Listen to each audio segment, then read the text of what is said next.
Assalamualaikum warahmatullahi wabarakatuh. Perkenalkan, nama saya Putri Monika, mahasiswa dari Poltekkes Kemenkes Palu, Prodi D4 Kebidanan.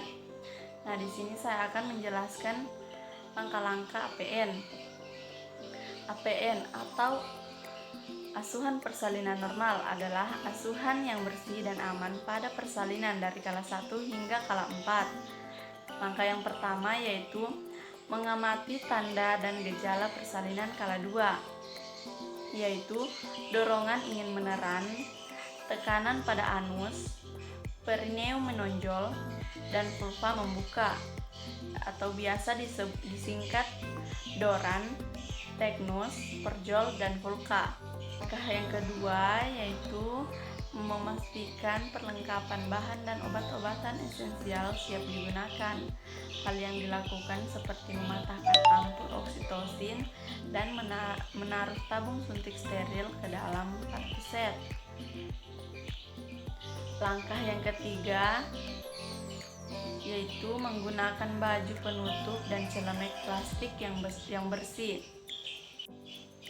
Langkah yang keempat yaitu melepaskan semua perhiasan pada tangan, mencuci tangan hingga bersih dan keringkan dengan handuk yang 1 kali pakai atau handuk pribadi yang bersih. Yang kelima, memakai sarung tangan steril. Sarung tangan steril harus selalu digunakan apabila akan melakukan pemeriksaan dalam pada ibu.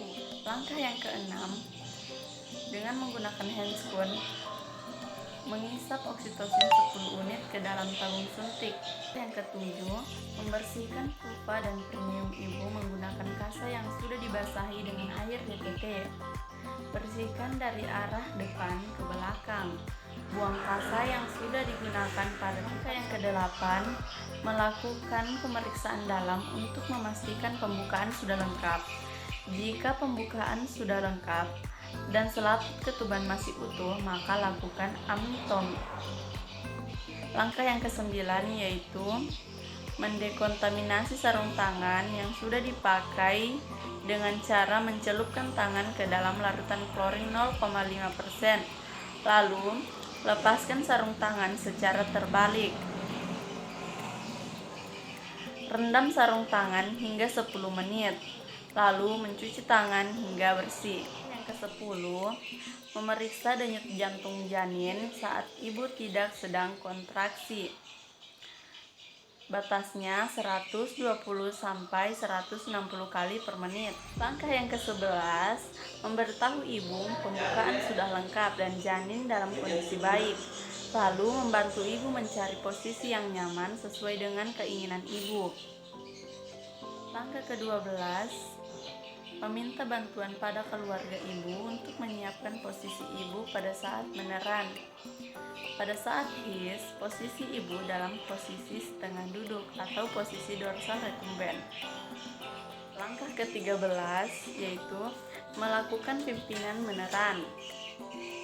Saat ibu memiliki dorongan kuat meneran, hal yang bidan lakukan pada langkah ini adalah membimbing ibu untuk meneran, beri dukungan dan semangat pada ibu, menganjurkan ibu untuk istirahat di sela-sela kontraksi, memberi asupan cairan per oral, dan periksa DJJ tiap 5 menit. Langkah ke-14, meletakkan handuk bersih di atas perut ibu untuk mengeringkan bayi. Langkah ke-15, meletakkan kain bersih yang dilipat sepertiga bagian di bawah bokong ibu. Langkah ke-16, membuka partus set. Langkah ke-17, memakai kedua sarung tangan steril.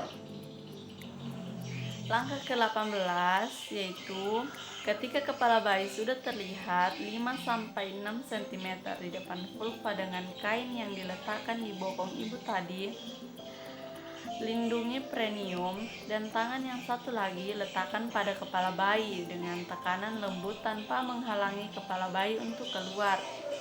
Hal ini dilakukan untuk menghindari robekan yang lebih luas pada perineum ibu.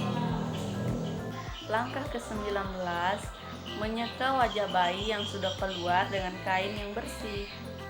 Langkah yang ke-20, setelah kepala bayi keluar sepenuhnya, periksa ada atau tidaknya lilitan tali pusat pada leher bayi. Jika ada, longgarkan lilitan dan keluarkan tali pusat melewati kepala bayi. Jika lilitan kuat, klem kedua sisi dan gunting tali pusat di tengahnya. Langkah ke-21, menunggu kepala bayi melakukan putaran paksi luar spontan atau putaran dengan sendirinya. Langkah ke-22, setelah putar paksi luar, tempatkan kedua tangan di kepala bayi secara biparietal.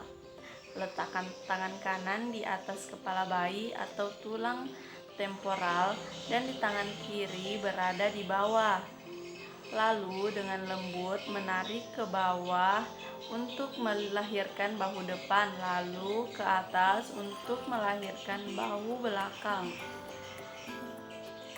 Langkah ke-23, setelah bahu lahir, lakukan sanggah susur, yaitu tangan kanan yang berada di atas berpindah ke bawah untuk menyangga tubuh dan kepala bayi, dan tangan kiri yang di bawah berpindah ke atas untuk mengendalikan kelahiran siku bayi.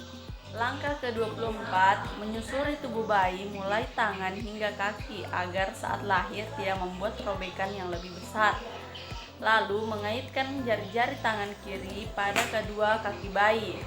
Langkah ke-25, menilai bayi dengan cepat dan meletakkannya di perut ibu dengan posisi kepala sedikit lebih rendah dari tubuh bayi. Langkah ke-26, mengeringkan bayi dengan segera dan membungkus bagian kepala dan badan kecuali bagian pusat.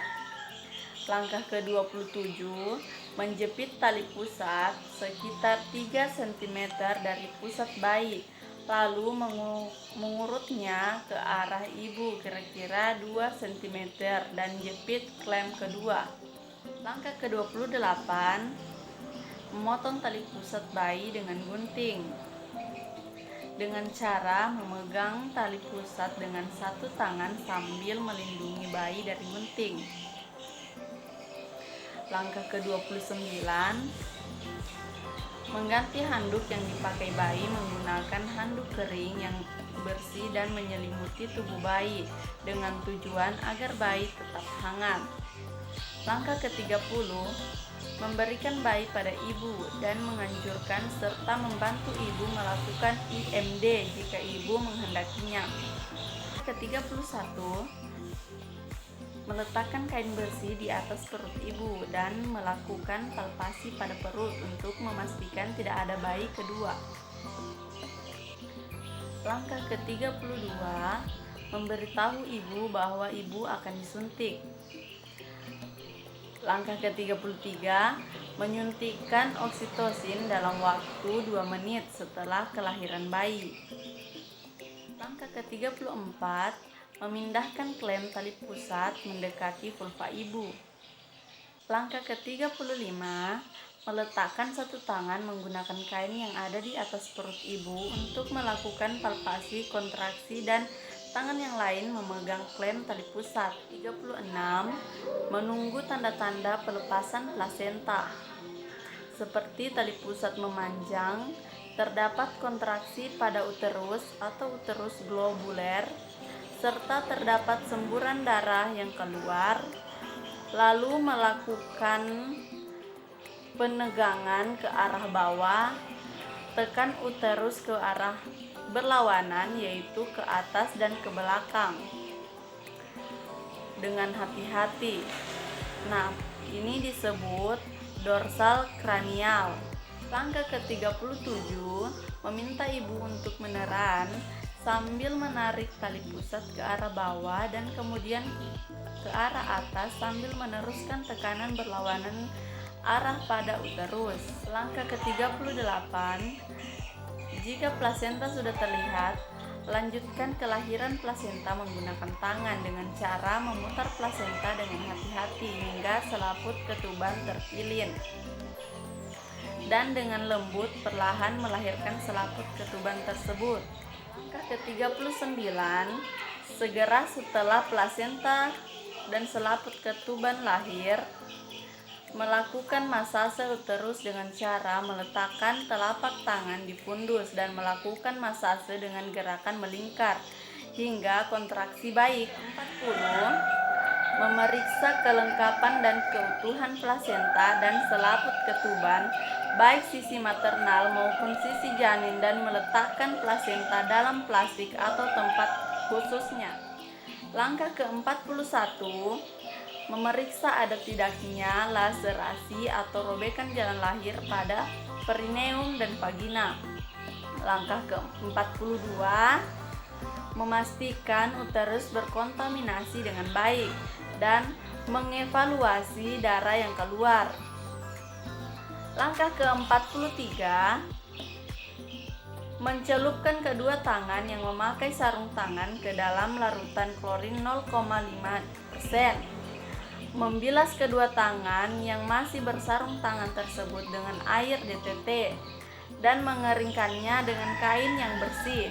Langkah ke-44, menempatkan klem tali pusat steril atau mengikatkan steril dengan simpul mati sekeliling tali pusat sekitar 1 cm dari pusat. Langkah ke-45, mengikat satu lagi simpul mati di bagian pusat yang berseberangan dengan simpul mati yang pertama. Langkah ke-46, melepaskan klem bedah dan meletakkan ke dalam larutan klorin 0,5%. Langkah ke-47, menyelimuti kembali bayi dan menutupi bagian kepalanya, memastikan handuk atau kainnya bersih atau kering. Lalu langkah 48, menganjurkan ibu untuk kembali menyusui bayinya. 49, melanjutkan pemantauan kontraksi uterus dan perdarahan per vagina, memastikan kontraksi uterus baik. Dan bila ada laserasi yang memerlukan jahitan, lakukan penjahitan dengan anestesi lokal dan penggunaan teknik yang sesuai. Langkah ke-50, mengajarkan pada ibu atau keluarga bagaimana melakukan dan memeriksa masase uterus. Langkah ke-51, mengevaluasi kehilangan darah. Dikatakan normal bila mengeluari darah kurang dari 500 ml. Ke-52, memeriksa tekanan darah, nadi dan keadaan kandung kemih setiap 15 menit selama 1 jam dan setiap 30 menit selama jam kedua pasca persalinan. Langkah ke-53, menempatkan semua peralatan dalam larutan klorin 0,5 untuk dekontaminasi 10 menit. Mencuci dan membilas peralatan tersebut. Langkah ke-54, membuang bahan-bahan yang terkontaminasi ke dalam tempat sampah yang sesuai. Langkah ke-55, membersihkan ibu dengan menggunakan air DTT, membersihkan cairan ketuban, lendir dan darah, membantu ibu memakai pakaian yang bersih dan kering. Langkah 56, memastikan bahwa ibu nyaman, membantu ibu memberikan ASI, menganjurkan keluarga untuk memberikan ibu minuman dan makanan yang diinginkan untuk menambah energi ibu. Ke-57, mendekontaminasi daerah yang digunakan untuk melahirkan dengan larutan klorin 0,5% dan membilas dengan air bersih. Langkah ke-58, mencelupkan sarung tangan kotor ke dalam larutan klorin 0,5%, membalikan bagian dalam keluar dan merendamnya dalam larutan klorin 0,5% selama 10 menit. Langkah ke-59, mencuci kedua tangan dengan sabun dan air mengalir. Langkah ke-60 atau langkah terakhir, langkah dokumentasi. Melengkapi patograf baik halaman depan maupun halaman belakang. Itulah penjelasan